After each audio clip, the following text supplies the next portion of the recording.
नमस्कार, आप सभी का एक बार फिर से स्वागत है ज्ञान सागर चैनल में। आइए आज सुनते हैं तुलसी विवाह की पौराणिक कथा। पौराणिक मान्यताओं के अनुसार कार्तिक शुक्ल पक्ष की एकादशी तिथि को भगवान विष्णु योग निद्रा से जागते हैं, जिसके बाद मांगलिक कार्यों की शुरुआत हो जाती है। वहीं भगवान विष्णु के योग निद्रा से जागने के बाद तुलसी विवाह संपन्न कराया जाता है। इस साल देव उठनी एकादशी 1 नवंबर और तुलसी विवाह 2 नवंबर 2025 को है। ऐसे में चलिए सुनते हैं तुलसी विवाह की कथा और वृंदा के तुलसी बनने की कहानी। पौराणिक ग्रंथों के अनुसार एक जलंधर नाम का राक्षस था, जिसने देवी देवताओं को अपने आतंक से तबाह कर रखा था। कहते हैं कि जलंधर की पत्नी वृंद एक पतिव्रता नारी थी। कहते हैं कि उसकी पूजा की शक्ति से जलंधर को किसी युद्ध में पराजय हासिल नहीं होती थी। इसके अलावा वृंदा भगवान विष्णु की परम भक्त थी। ऐसे में भगवान विष्णु की कृपा के कारण उसे युद्ध में हमेशा विजय हासिल होती थी।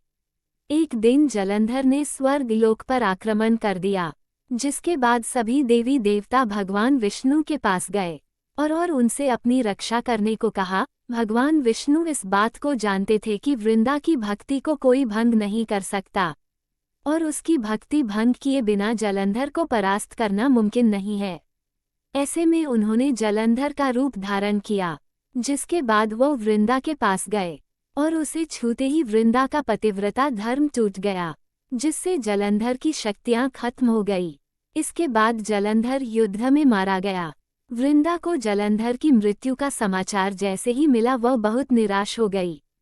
बाद में वृंदा को जब उसके साथ किए गए छल का पता चला तो उसने क्रोधित होकर भगवान विष्णु को श्राप दे दिया।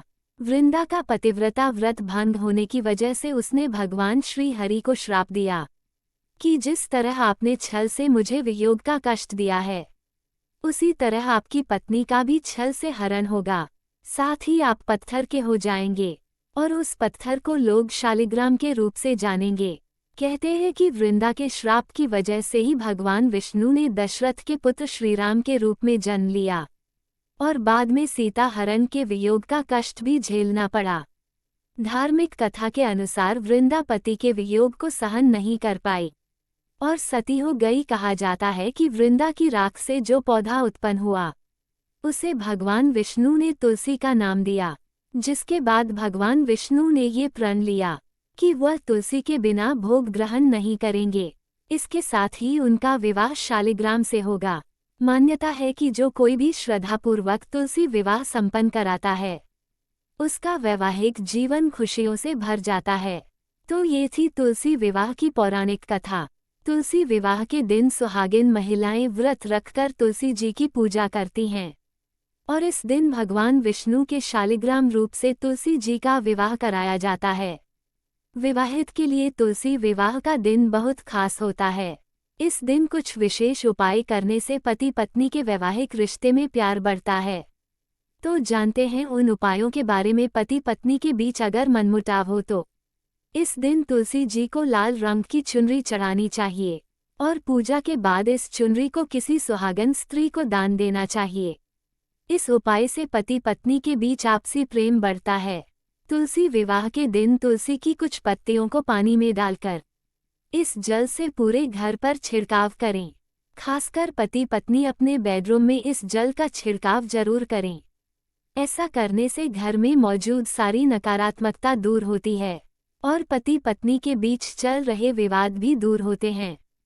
तुलसी विवाह के दिन पूजा के दौरान तुलसी के पौधे की 7 बार परिक्रमा करें और गोधूली बेला में तुलसी के पास एक घी का दीपक जलाएं। ऐसा करने से भी वैवाहिक जीवन सुखमय होता है। तुलसी विवाह के दिन तुलसी को सुहाग का सामान जैसे लाल साड़ी, बिंदी, सिंदूर, चूड़ी आदि चढ़ाएं। इस उपाय को करने से अखंड सौभाग्य का आशीर्वाद मिलता है। तो ये थी आज की कथा और कुछ जानकारी। आपको ये कथा और जानकारी कैसी लगी कमेंट करके जरूर बताएं और साथ ही मेरे चैनल ज्ञान सागर को सब्सक्राइब करना ना भूलें।